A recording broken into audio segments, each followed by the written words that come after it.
देखने के लिए, एक दिन देखने के लिए इतने ही वर्षों तक हमारे शहीदों ने, क्रांतिकारियों ने अपना बलिदान दिया, जब हम आज का दिन ये देखते हैं।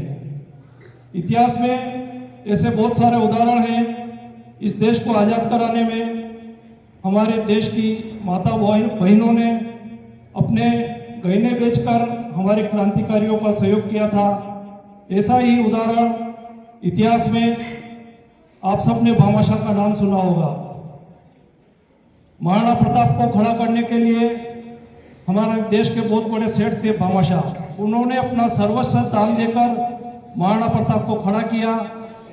इसी प्रकार से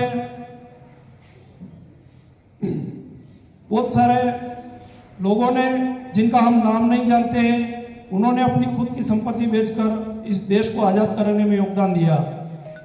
ये आज़ादी ऐसे ही नहीं मिली है, ऐसा ही नाम आता है सुभाष चंद्र बोस का। हम 1-2 किलोमीटर पैदल चलते हैं तो हमें पसीना आ जाता है, लेकिन सुभाष चंद्र बोस ने, कल्पना करो कि पैदल जाकर बर्मा तक पैदल चले हो, और उनके आज़ादी दिन जब फौज में एक रेजिमेंट थी रानी लक्ष्मीबाई, उसमें एक नाम था नीरा आर्य। उस नीरा आर्य ने देश को आज़ाद कराने के लिए, एक अंग्रेज सरकार में अफसर थे भारतीय, उनसे विवाह तक किया, और जब अंग्रेजों को और उसके पति को सुभाष चंद्र बोस का पता लग गया, तो उस देवी ने अपने देश को आज़ाद कराने के लिए अपने पति की तक हत्या करी। जब अंग्रेजों ने नीरा आर्य को कैद कर लिया और जेल में ले गए और सुभाष चंद्र बोस का पता पूछा, लेकिन उस देवी ने यही कहा कि पूरी दुनिया को मालूम है कि सुभाष चंद्र बोस हवाई जहाज दुर्घटना में शहीद हो गए। फिर भी अंग्रेजों को विश्वास नहीं था, उन्हें मालूम था कि सुभाष चंद्र बोस जिंदा है।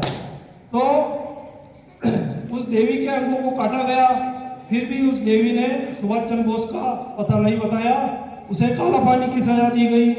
और देश को आज़ाद होने के बाद अभी 1998 में उस देवी का स्वर्गवास हुआ। वहाँ तक उस देवी नीरा आर्य एक गुमनाम और बेसहारा के रूप में अपनी जिंदगी काटी। इसी तरह से अमर शहीद चंद्रशेखर आज़ाद की माँ देश आज़ाद होने के बाद उनको भीख मांगकर अपनी रोजी रोटी ये करना पड़ी। तो हमारे महापुरुषों ने जो बलिदान दिया है आज़ादी के बाद, उसको कुछ कथित नेताओं ने भुला दिया। इसी प्रकार से सरदार वल्लभ भाई पटेल की मृत्यु के पश्चात उनकी बेटी थी मणिबेन, उस समय विरासत के रूप में उनके पास 35 लाख रुपए थे। तो 35 लाख रुपए लेकर वो मणिबेन, सरदार पटेल की लड़की, प्रधानमंत्री नेहरू जी को देने गई कि देश की स्थिति खराब है, ये राशि लो, ये देश के विकास में काम आएगी। लेकिन दुर्भाग्य है कि नेहरू जी ने उस देवी को, मणिबेन को धन्यवाद तो दूर की बात, बैठने के नहीं पूछा। बाद में उसी मणिबेन की जिंदगी बहुत ही दुर्दशा से गुजरी।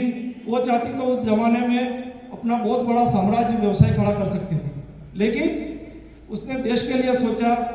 तो हमें जरूरत है उस आज़ादी को बचाए रखने के लिए, हमारे शहीदों ने जो त्याग किया है उसको बचाए रखना है। आज़ादी की इस नींव में महर्षि दयानंद बैठा हुआ है, ये मैं नहीं कह रहा हूँ, इतिहासकारों ने कहा है। स्वामी दयानंद क्या थे, इसका उदाहरण इसी से मिल सकता है कि जब हमारे क्रांतिकारियों को फांसी पे लटका दिया जाता था और उनके सामान में एक पुस्तक मिलती थी, उस पुस्तक का नाम था सत्याग्रह प्रकाश। ये थे दयानंद। सर्वप्रथम दयानंद ने 4 बातों के ऊपर जोर दिया। स्वराज, अपना स्वराज हो, अपनी संस्कृति हो, अपनी भाषा हो और अपना स्वधर्म हो, सनातन धर्म। ऐसे थे दयानंद। आज हमने ऐसे दयानंद को जो मूल में बैठा हुआ है, नींव में बैठा हुआ है, उसे भुला दिया गया। पिछले 15 अगस्त पर हमारे माननीय प्रधानमंत्री ने बहुत सारे लोगों का, जिनका इस आज़ादी के आंदोलन में कोई योगदान नहीं है, उनका नाम लिया, लेकिन दयानंद का नाम नहीं लिया। ये बहुत ही दुर्भाग्य की बात है।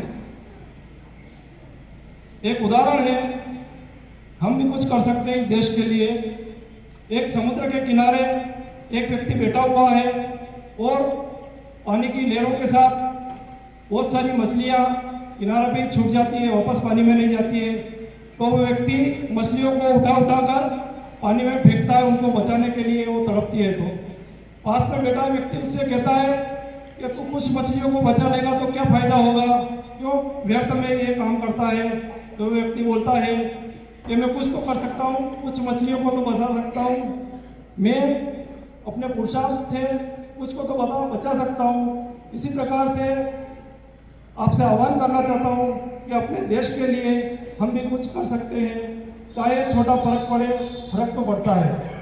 इसी कड़ी में आर्यवाल मंदिर अपने देश के लिए नौजवानों को तैयार करने के लिए एक गुरुकुल प्रारंभ करना चाहता है। उसके लिए मैं आप सबसे आह्वान करता हूं कि आप चाहे सहयोग करें ना करें, हमारा समर्थन अवश्य करें। भविष्य में एक बहुत बड़ा गुरुकुल आर्यवाल मंदिर आपको देखने को मिलेगा और उसका परिणाम आने वाले कुछ वर्षों में पूरा ही नहीं, क्षेत्र नहीं, पूरे देश को हम दिखाना चाहते हैं कि आर्यवाल मंदिर क्या कर सकता है। इसके लिए स्वामी श्रद्धानंद के बलिदान दिवस के उपलक्ष्य में मंच पर ही 4-5 लाख रुपए का दान कुछ ही समय में हमारे महानुभाव ने दिया है और बहुत सारे महानुभाव बोल रहे हैं कि आप गुरुकुल प्रारंभ करो, धन की कमी नहीं आने दी जाएगी।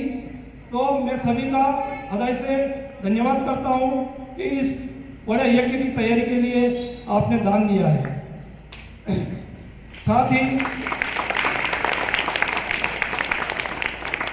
अब थोड़े दिन बाद बहुत बड़ा त्योहार आने वाला है, बच्चों का परीक्षा।